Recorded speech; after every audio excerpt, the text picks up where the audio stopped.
Bienvenue à l'épisode 4 de votre série How to Get Away with Bad Buzz. On va commencer à voir comment réagir face à un bad buzz.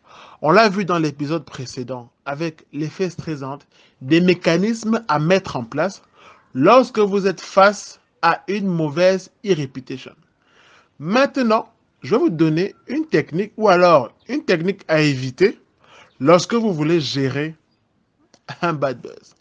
Alors, et ça j'ai observé dans plusieurs cas ici en Afrique, il y a des marques qui malheureusement ont toujours peur d'arriver sur les réseaux sociaux. Un jour, je pense, j'étais avec un client il y a quelques années de cela. On était en train de lui faire un pitch autour de la présence sur les réseaux sociaux. Et le client avait toujours cette même question. Quand je publiais, qui sera comptable des commentaires négatifs?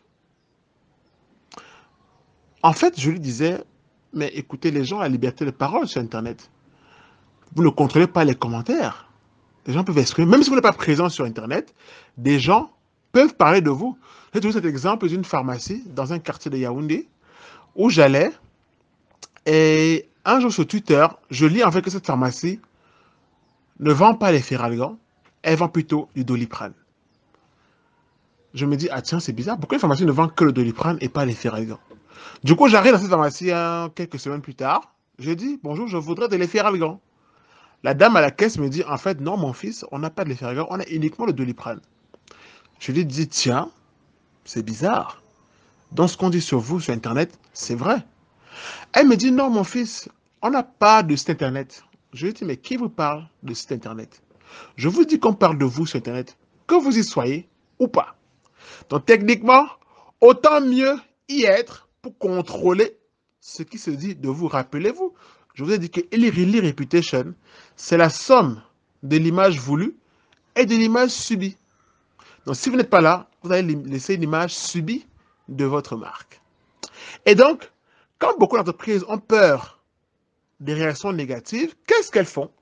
Elles vont créer des faux comptes. Ou alors, elles vont solliciter des personnes en masqué qui vont venir à chaque fois sur les publications, quand il y aura des réactions négatives, vous dire non, la marque est superbe, la marque est géniale, c'est du top, c'est du top, c'est du top. Non. Pour vous justifier, n'avancez pas masqué. Dévoilez-vous. C'est pour ça que on peut faire appel à des influenceurs. Je ne dis pas que vous allez soudoyer des influenceurs, mais vous allez leur permettre de tester d'abord votre produit et leur laisser libre cours à des réactions sur les réseaux sociaux suite à leur expérience avec vos services. C'est comme ça que vous aurez de vrais ambassadeurs qui vont naturellement venir vous défendre lorsqu'il y aura des bad buzz. Donc n'allez pas de façon masquée avec des faux comptes. Parce que moi, je vous rassure, le jour où on découvre ces faux comptes, ça fait encore un bad buzz terrible pour vous. Parce qu'en fait, on se rend compte, non seulement vous utilisez des faux comptes, mais en fait, vous avez de fausses informations et vos produits ne sont pas bons.